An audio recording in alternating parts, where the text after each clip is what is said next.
கிறிஸ்துவுக்குள் பிரியமான தேவனுடைய பிள்ளைகளே, இயேசு கிறிஸ்துவின் பரிசுத்தமான நாமத்தில் உங்களுக்கு வாழ்த்தும் பொழுது நான் உங்களுக்கென்று சொல்லி சில ஆலோசனை புத்தி சொல்ல விரும்புகிறேன். கொஞ்சம் கவனமாய் கேட்பீர்கள் என்று சொன்னால் உங்களுக்கு அது ஆசீர்வாதமாக இருக்கும். பாருங்கள், யாக்கோபு எழுதின நிருபம் 3ஆம் அதிகாரம் 1 வசனத்தை பாருங்கள். என் சகோதரரே, அதிக ஆக்கினையை அடைவோம் என்று அறிந்து உங்களில் அநேகர் போதகர் ஆகாதிருப்பீர்களாக. பிரியமானவர்களே, இந்த நாட்களில் பாருங்கள், தடியெடுத்தவன்லாம் தண்டல்காரன் என்று சொன்னது போல கர்த்தருடைய ஊழியத்தை அநேக தேவ பிள்ளைகள், அதாவது விசுவாசிகளும் செய்ய ஆரம்பிக்கிறார்கள். ஒரு பக்கத்தில் பார்த்தா நல்லது தானே, எல்லாரும் உபதேசம் பண்ணால் நல்லது தானே அப்படின்னு சொல்லி நம்ம நினைப்போம். ஆனால் நல்லா கவனிக்கணும், என்ன அப்படின்னா, நாம் எதற்காக உபதேசம் பண்ண விரும்புகிறோம், எதற்காக போதகம் பண்ண ஆசைப்படுகிறோம், அதை நல்லா கவனிக்கணும். நோக்கம் முக்கியம். எதுக்காகன்னா, பரிசுத்த பவுலே சொல்கிறாரு, அநேகர் என் உபத்திரவத்தை கூட்ட நினச்சி அவங்க இயேசுவை பிரசங்கிக்க நினைக்கிறாங்க. ஒரு சிலர் தங்களுக்கு புகழ்ச்சியாக இயேசுவை பிரசங்கிக்க நினைக்கிறாங்க. சரி, எப்படினாலும் பரவாயில்ல, இயேசுவை பிரசங்கிக்கிறாங்களா, பிரசங்கிச்சுட்டு போட்டு கர்த்தர் மகிமைப்படுகிறார் அப்படின்னு சொல்லி முடிக்கிறார். இல்லைங்க, இங்கே யாக்கோபு ரொம்ப தெளிவாக சொல்கிறாரு, அதிக ஆக்கினை அடைவோம் என்று சொல்லி அறிந்து உங்களில் அநேகர் போதகர்கள் ஆகாதிருப்பீர்களாக. அதாவது உபதேசம் பண்ணுறது நல்லதுன்னு ஒரு பக்கம் பார்த்தாலும் இன்னொரு பக்கம் ரொம்ப ஆபத்து. எப்படின்னு வைங்களா, நீங்கள் எதை பிரசங்கிக்கிறீங்களோ அதை கை கொண்டு பிரசங்கிக்கணும். நீங்கள் பிரசங்கிக்கிறத நீங்கள் கை கொள்ளாமல் மற்றவர்களுக்காக பிரசங்கித்தீங்கன்னா, நீங்கள் பிரசங்கித்த வசனத்தை வச்சே கர்த்தர் உங்களை நியாயம் தீர்க்கும் பொழுது நீங்கள் குற்றவாளிகளாக காணப்பட்டு கர்த்தரால் கைவிடப்படுவதற்கு சாத்தியம் உண்டு.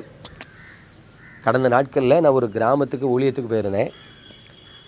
அந்த ஜெப கூட்டங்கள் முடிஞ்ச பிறகு எல்லாருக்கும் சாப்பாடு கொடுத்தாங்க. நாங்கள் சாப்பிட்டுட்டு இருக்கும்போது ஒரு வாத்தியார் வரார். சபை ஊழியரை பார்த்து சொல்கிறார், பெரிய வெள்ளிக்கிழமை பிரசங்கத்துக்கு ஆள் போடுவீங்களா, எனக்கு கொஞ்சம் அந்த 2வது வசனத்தை போட்டு விடுங்க, நானும் கொஞ்சம் பேசுகிறேன். அப்போ நான் பக்கத்தில் கேட்டேன், உங்களுக்கு ஊழியம் செய்யணும்னு ஆசையாக இருக்கான்னு. அப்போ அவர் சொல்கிறார், இல்லை, சபையில் 4 பேர் கொளுத்து திரியிறான், நம்ம பிரசங்கம் பண்ணும்போது அவனுக்கு கொஞ்சம் புத்தி சொல்லலாம், கொஞ்சம் உரைக்கும்லாம் அப்படின்னார். அப்போ நான் சொன்னேன், என்னை மன்னிச்சுக்கிடுங்க, நீங்கள் உங்களுக்கு தெரிஞ்சு 4 பேர் தப்பு செய்கிறவனுக்கு புத்தி சொல்கிறதுக்காக பிரசங்க பீடத்தை எடுக்கக்கூடாது. நீங்கள் அதை தனிப்பட்ட விதத்தில் நேரில் போய் சொல்லுங்கள். அவர் சொல்கிறார், நேரில் போய் சொன்னால் கேட்க மாட்டான், பிரசங்கத்தின் உடையில் நறுக்குன்னு சொன்னால் அவனை குத்தலாம். நான் சொன்னேன், பிரசங்கத்தின் உடையில் நறுக்குன்னு சொன்னால் குத்தும், அவன் ஏற்றுக்கொள்ளுவான்னு உங்களுக்கு யார் சொன்னா, அப்படியே உங்களுக்கு விரோதமாக கூட திரும்பலாம்ல அப்படின்னு. கவனிங்க, இன்றைக்கு அநேக தேவ பிள்ளைகள் ஏன் பிரசங்கம் பண்ண ஆசைப்படுறாங்கன்னா, அவங்க போகிற சபையில் இருக்கிற நல்லது கெட்டது அவங்களுக்கு தெரியும். வருகிற பிரசங்கிமார்கள் நம்ம சபையில் இருக்கிற கெட்டதை சொல்லி கண்டிக்க மாட்டிக்காங்களே, ஒரு ஆதங்கம் உள்ள கிடக்கும். அதனால இவங்க என்ன நினைக்காங்க, நமக்கு ஒரு நாள் பாஸ்டர் சான்ஸ் கொடுத்தா நம்ம இங்கே இருக்கிற குறைவுகளெல்லாம் நிறைவாக்கும்படி பிரசங்கம் பண்ணிடணும். தேவனுடைய பிள்ளைகளே, நீ பிரசங்கம் பண்ணின உடனே குறைவுலாம் நிறைவாயிரும்னா, இன்றைக்கி உலகம் முழுவதும் எந்த சபையிலையும் குறையே இருக்காதே. கொஞ்சம் யோசித்து பாருங்கள், எத்தனை இடத்துல மனம் திரும்புதலை பிரசங்கம் பண்ணுறாங்க.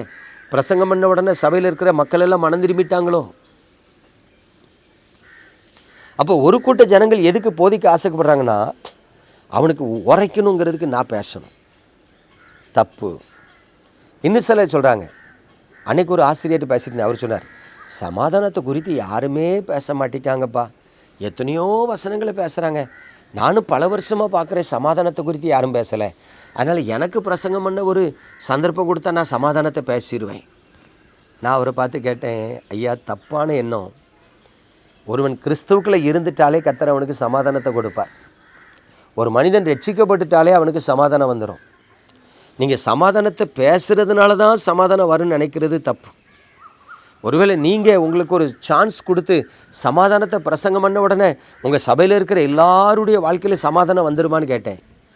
அப்போ தான் அவர் சொன்னார், தெரியலையேன்னார். அப்போ நிச்சயம் இல்லாத ஒரு பிரசங்கத்தை நீங்களே பண்ணணும்னு நினைக்கிறது தப்பு இல்லையா அப்படின்னு.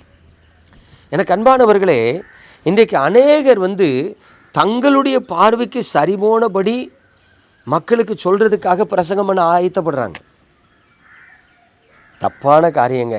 தயவு செய்து தேவன் உங்களை அழைக்காமல், தேவன் உங்களை போதகம் பண்ணுறதுக்கு ஒரு கிருபை தராமல், தயவு செய்து பெரிய வெள்ளிக்கிழமையில் நான் பிரசங்கம் பண்ணணும், நானும் பிரசங்கம் பண்ண போகிறேன், சூப்பராக பேசிட்டேன் தெரியுமா, சும்மா நறுக்கு நறுக்குன்னு கொடுத்தேன் தெரியுமா, பெருமை பேசுகிறதுக்காக ஊழியக்காரன் ஆகாதீங்க. உங்களை 4 பேர் அவர் நல்லா பிரசங்கம் பண்ணுறாருன்னு பாராட்டணுங்கிறதுக்காக பிரசங்கம் பண்ண ஆரம்பிக்காதீங்க. எனக்கும் பிரசங்கம் பண்ண தெரியும், நானும் பைபிள் படிச்சிருக்கேங்கிறத மற்றவங்களுக்கு சொல்கிறதுக்காக பிரசங்கம் பண்ண ஆரம்பிக்காதீங்க. இது ஊழியங்க. ஆத்தும பாரம் இருக்கணும். உங்கள் சபைக்காக கண்ணீரோடு ஜெபிக்கணும், திறப்பில் நிற்கணும். அதனால் தயவு செய்து ஆக்கினை தீர்ப்பு அடைவோன்னு நினச்சி ஊழியக்காரனாகிறாங்க. ஏன்னா ஒரு சிலர் என்ன நினைக்காங்க, நம்ம ஊழியம் செஞ்சால் சீக்கிரம் சாக மாட்டோம், ஆண்டவர் நமக்கு பாதுகாப்பு தருவார்னு நினைக்காங்க. அப்படியே ஒரு கூட்ட ஜனங்கள் நினைக்கிறாங்க. பிரியமானவர்களே, தேவன் அழைக்காமல் ஊழியம் செய்யாதீங்க, அதுவே உங்களுக்கு ஆபத்து. அதனால் ஜாக்கிரதையாக உங்களை காத்துக்கொள்ளுங்கன்னு இயேசுவின் நாமத்தில் புத்தி சொல்கிறேன். நம்ம ஜெபிப்போமா? எங்கள் அன்பின் பரலோக தகப்பனே, பரிசுத்தமான இந்த காலை வேளைக்காய் ஸ்தோத்திரம். உங்கள் பலத்த கரத்தில் உமது பிள்ளைகளை தருகிறேன். கண்மணி போல காத்துக்கொள்ளும், கரம் பிடித்து நடத்தும். ஆண்டவரே, என் ஜனங்கள் என்று நீர் சொன்னீரே, உம்முடைய ஜனங்கள் உம்முடைய வழிகளை விட்டு விலகாதபடி நீர் கண்மணி போல காத்துக்கொள்ளும், கிருபையாய் நடத்தும், ஆசீர்வதியும். இயேசு கிறிஸ்துவின் பரிசுத்த நாமத்தில் ஸ்தோத்திரிக்கிறேன், ஜெபிக்கிறேன் நல்ல பிதாவே, ஆமென்.